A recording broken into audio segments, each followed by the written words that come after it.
Good day everyone, I am Hannah Rose Natila and today we will talk about the biodiversity and wildlife conservation ug ang mga importance ani mga threats, mga strategies for habitat preservation and biodiversity protection.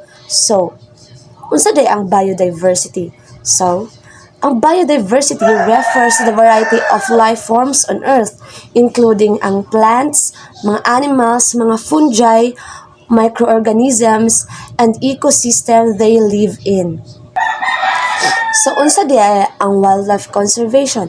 Ang wildlife conservation kay practice niya of protecting wild plant and animal species and their habitats to prevent species from going extinct. Okay, so darita sa importance sa biodiversity. So, ang first, kaya ang ecological stability. So, each species plays a unique role in ecosystems contributing to functions such as pollination, nutrient cycling, and climate regulation.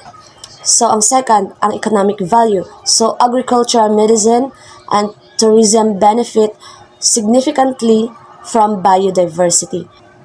So, ang third, ang cultural value. So, many cultures have strong spiritual, emotional ties to local wildlife and ecosystems. And lastly, the scientific discovery. So, biodiversity is a source of information for scientific research and technological innovation.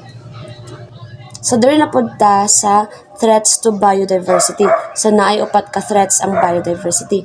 Ang first, ang habitat destruction. So, unsay na sa habitat destruction? Nadiri ang deforestation, ang urbanization, ang agricultural eliminate natural habitats.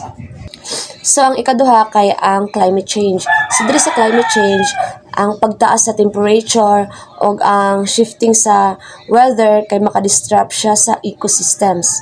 So, ang ikatulo kay ang pollution. So, ang air, water, soil pollution affect wildlife health and survival. So, lastly, ang overexploitation. So, nadiri ang overhunting, overfishing, o mga illegal wildlife trade na makakuha ni siya, makadeplete ni siya sa mga species populations. So, the rest will be discussed by my co-reporter, Mr. Eliezer Butaya.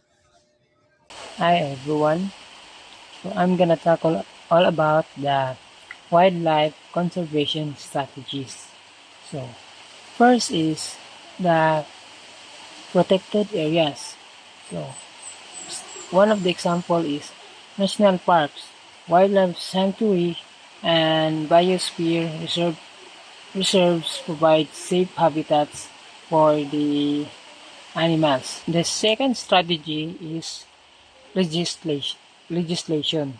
Legislation is the laws like the Endangered Species Act by the USA and Wildlife Protection Act by the India and international agreements like the CITES or Convention on International Trade in Endangered Species of Wild Fauna and Flora. So it regulates wildlife protection. The third strategy is the community involvement. So, community involvement is a local and indigenous communities are often best placed to manage and protect their natural environments for the conservation of wildlife. The fourth one is sustainable development. It is a strategy of integrating biodiversity protection into economic planning and land use. Challenges and future direction of wildlife conservations.